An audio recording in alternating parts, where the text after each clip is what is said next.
Mahabodhi channel अपने mobile पर देखने के लिए प्ले स्टोर से डाउनलोड करें महाबोधि चैनल। साथियों, जय भीम, नमो बुद्धाय, नमस्कार। महाबोधि चैनल के संचालक आपके लिए लाए हैं डॉक्टर बाबा साहेब आम्बेडकर द्वारा लिखित उनका महान ग्रंथ बुद्ध एंड हिज धम्म अब आपकी सेवा में। हर रोज आप देख सकते हैं, सुन सकते हैं डॉक्टर बाबा साहेब आम्बेडकर द्वारा लिखित बुद्ध एंड हिज धम्म। ऐसा यह ग्रंथ आपकी सेवा में लाए हैं संचालक महाबोधि चैनल सचिन जागेश्वर पाटिल। साथियों, बुद्ध एंड हिज धम्म को हमारे वेबसाइट महाबोधिचैनल.com, फेसबुक पेज, हमारे YouTube Mahabodhi channel, MBC news और भी हमारे सोशल मीडिया प्लेटफॉर्म पर आप देख सकते हैं और लोगों तक इन्हें पहुंचा सकते हैं। जय भीम, नमो बुद्धाय।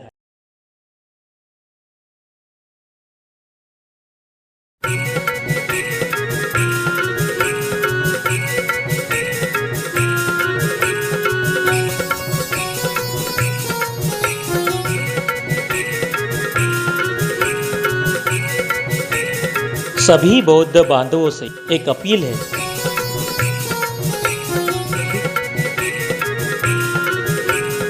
सवेरा होते ही नहा धोकर बुद्ध एंड हिज धम्म इस ग्रंथ का पठन जरूर करें।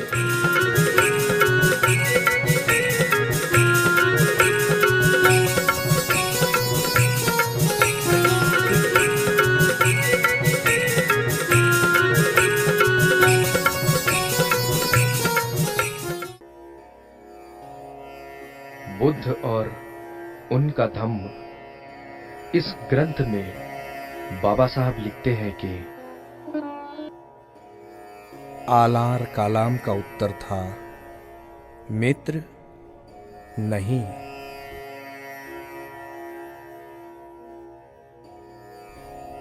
इसके अतिरिक्त मेरे पास सिखाने के लिए और कुछ नहीं। गौतम ने आलार कालाम से विदा ली।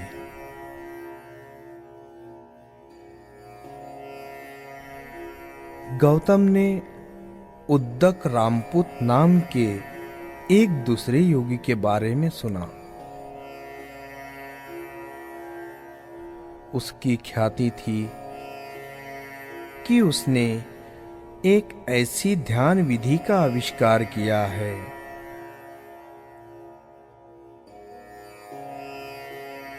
कि उससे ध्यानी आलार कालाम की ध्यान विधि की अपेक्षा एक सीढ़ी ऊपर चढ़ा जाता है। गौतम ने सोचा कि यह विधि भी सीखकर योगी की अंतिम अवस्था तक पहुंचना चाहिए। तदनुसार वह उद्दक रामपूत के आश्रम में पहुंचा।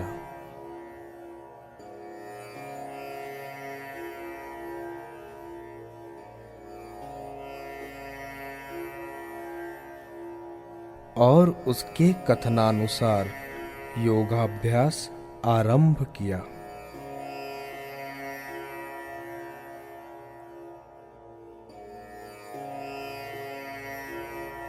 थोड़ी देर में गौतम ने उद्दक रामपूत के 8वें दर्जे तक भी अधिकार प्राप्त कर लिया। उद्दक रामपूत की ध्यान विधि को पूर्ण रूप से सीखने के अनंतर गौतम ने उससे भी वही प्रश्न पूछा जो उसने आलार कालाम से पूछा था। क्या आगे कुछ और भी सीखना शेष है?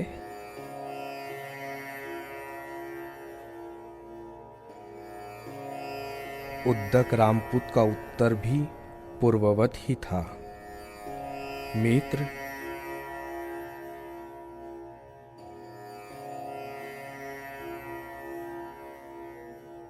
इसके अतिरिक्त तुम्हें सिखाने के लिए मेरे पास और कुछ नहीं।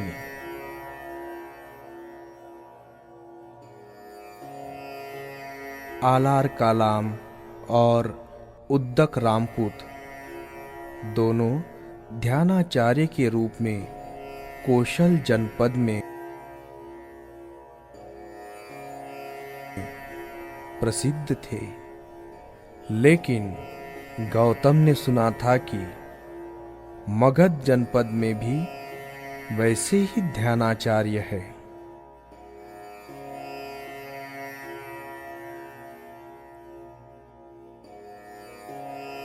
उसने सोचा कि उसे उनकी भी विधि सीख लेनी चाहिए।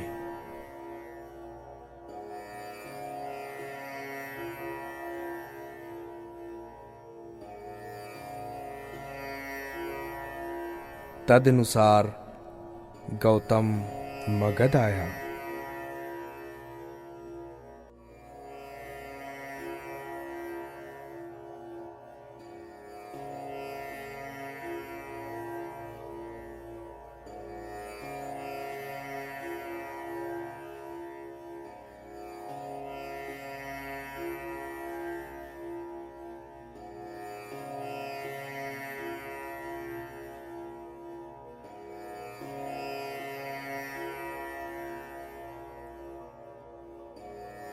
उसने देखा कि यद्यपि उनकी भी ध्यान विधि का आधार सांस पर काबू पाना ही था,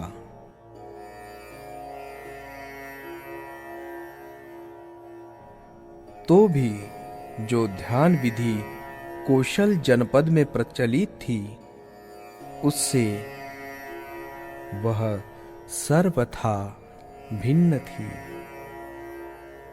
इस ध्यान विधि की विशेषता यह थी कि यह सांस का सर्वथा निरोध करके चित्त की एकाग्रता का संपादन करती थी।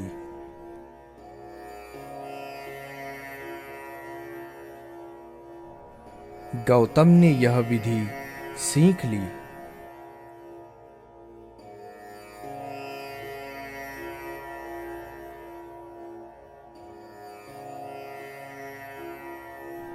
जब उसने सांस को रोककर चित्त को एकाग्र करने का प्रयास किया,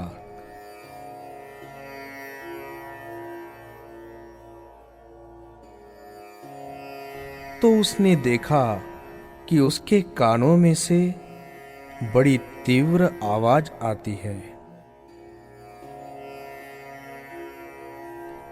और अपना सिर उसे ऐसा प्रतीत होने लगा मानो कोई तेज चाकू से चीर रहा हो।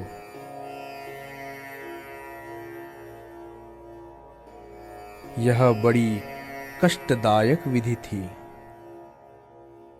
लेकिन गौतम ने इस विधि पर भी अधिकार प्राप्त कर लिया। इस प्रकार उसने समाधि मार्ग का अभ्यास किया।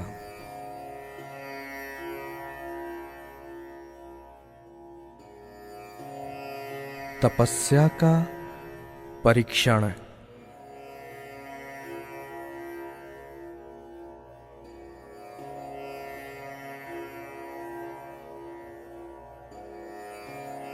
गौतम ने सांख्य मार्ग तथा समाधि मार्ग का परीक्षण कर लिया था।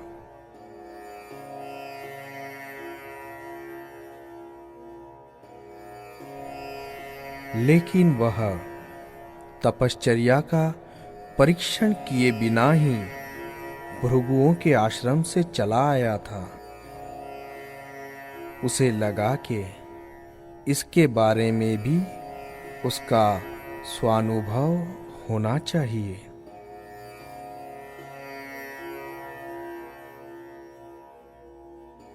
ताकि वह अधिकार से इसकी चर्चा कर सके।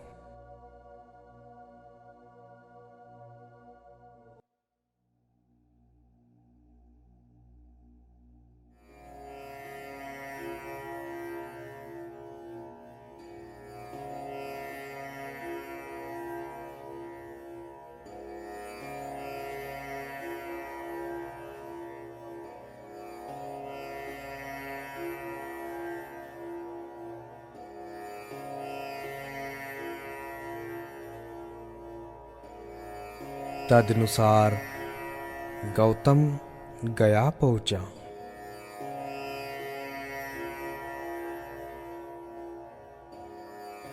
वहां पहुंचकर सबसे पहले उसने घूम फिर कर आसपास का इलाका देखा।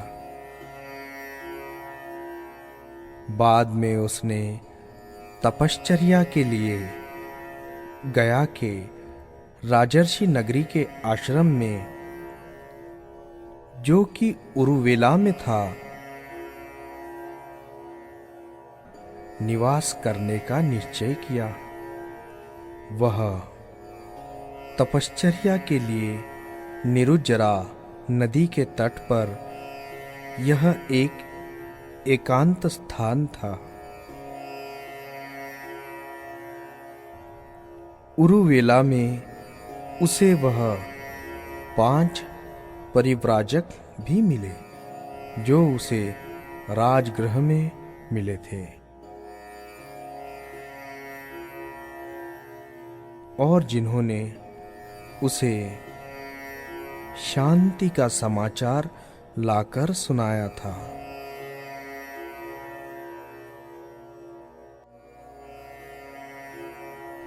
वे भी तपश्चर्या का अभ्यास कर रहे थे।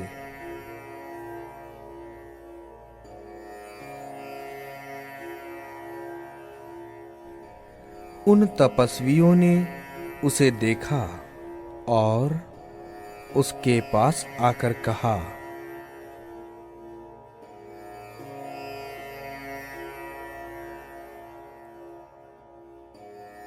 कि वह उन्हें भी साथ ले ले। गौतम ने स्वीकार किया।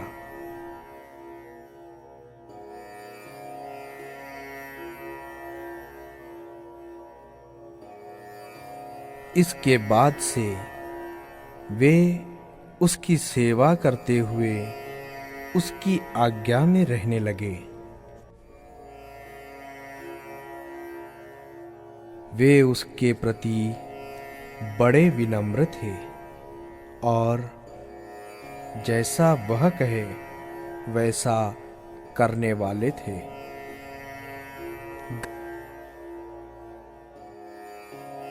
गौतम की तपस्या तथा आत्मक्लेश की प्रक्रिया अत्यंत उग्र रूप की थी।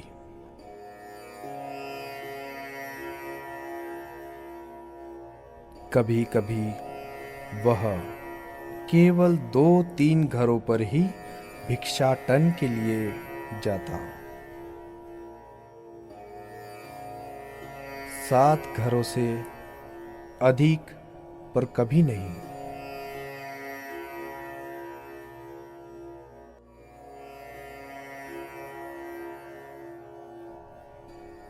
और उन घरों में से भी एक एक घर से 2-3 कौर भोजन ही स्वीकार करता।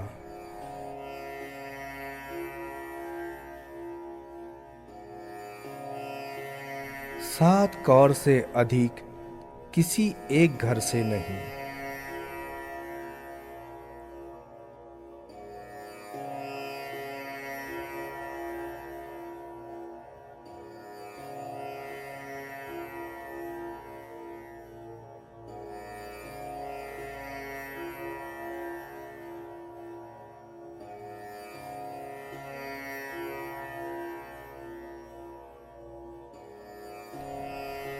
वह दिन में 1-2 कटोरी भर भोजन पर ही गुजारा करता। 7 कटोरियों से अधिक किसी हालत में नहीं।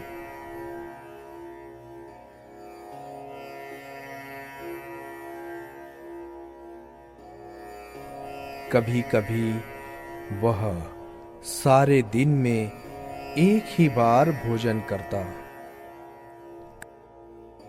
कभी कभी 2 दिनों में एक बार। इस क्रम से कभी कभी 7 दिनों में एक बार या 15 दिनों में एक बार और बड़ी ही नपी तुली मात्रा में। जब उसने तपश्चर्या में और प्रगति की तो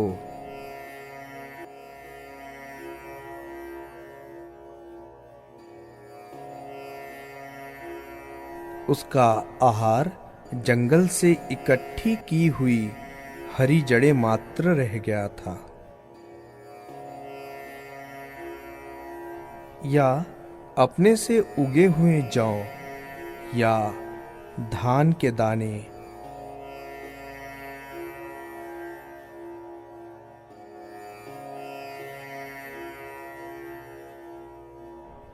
या पेड़ों की छाल के टुकड़े, या काई, या चावल के गिर्द भूसी के अंदर के लाल कण,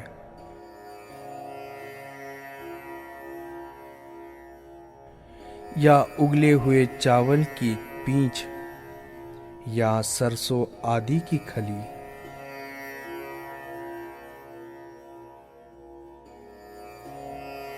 वह जड़ें और जंगली फल खाकर रहता था, या जो स्वयं हवा से ही अपने आप गिरी।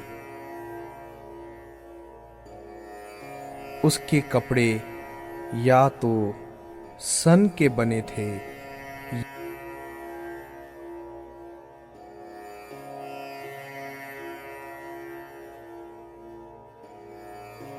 या सन की रस्सी और कूड़े के ढेर पर पड़े हुए चिथड़ों के।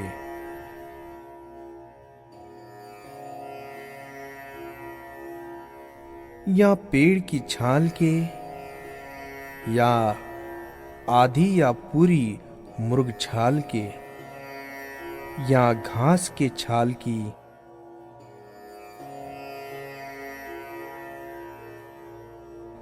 लकड़ी की पट्टियों के।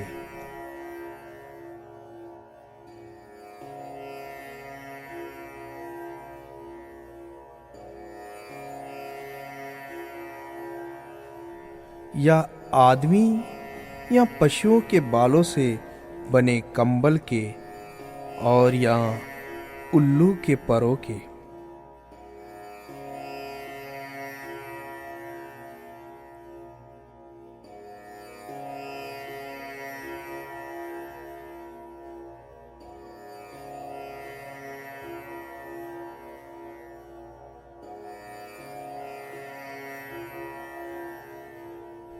वह अपने सिर और दाढ़ी के बाल नोच नोच कर उखाड़ता था। वह हमेशा सीधा और पालथी मारकर बैठता था, तथा वह पालथी मारे मारे आगे सरकता था। वह खड़ा नहीं होता था। इस तरह से और भी नाना प्रकार से वह अपने शरीर को कष्ट और पीड़ा पहुंचाता था। उसकी तपश्चर्या इस सीमा तक पहुंच गई थी।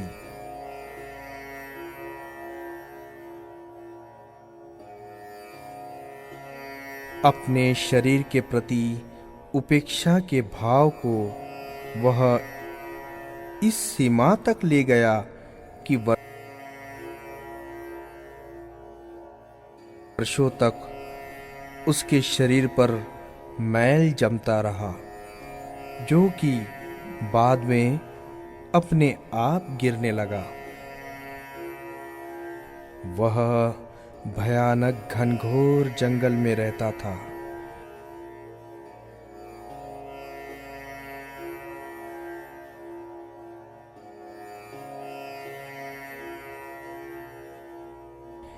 ऐसे घनघोर जंगल में कि जिसके बारे में कहा जाता था कि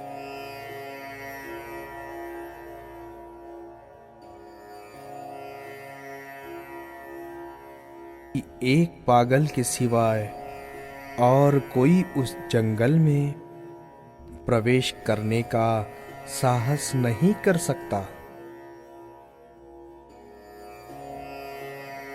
यदि करेगा तो उसके रोंगटे खड़े हो जाएंगे।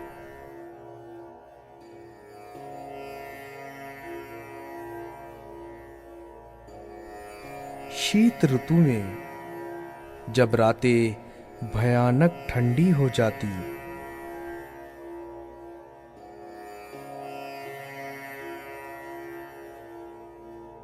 तो कृष्ण पक्ष के दिनों में रात को वह खुले में रहता और दिन के समय घुप अंधेरे में। और जब वर्षा के ठीक पहले ग्रीष्म ऋतु की भयानक गर्मी पड़ने लगती,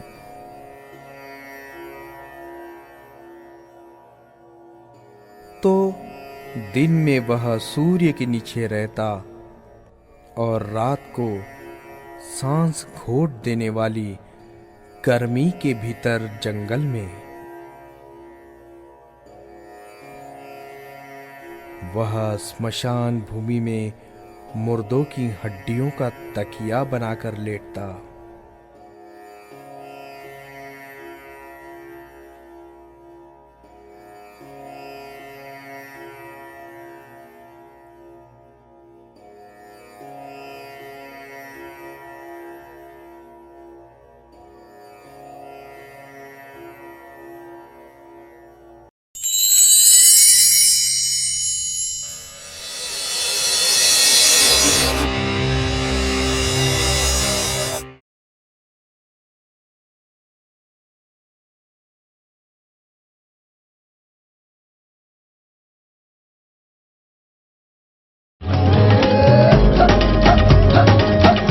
जल्द से जल्द महाबोधि परिवार में शामिल होइए और उन्नति की नई राह पर चलिए।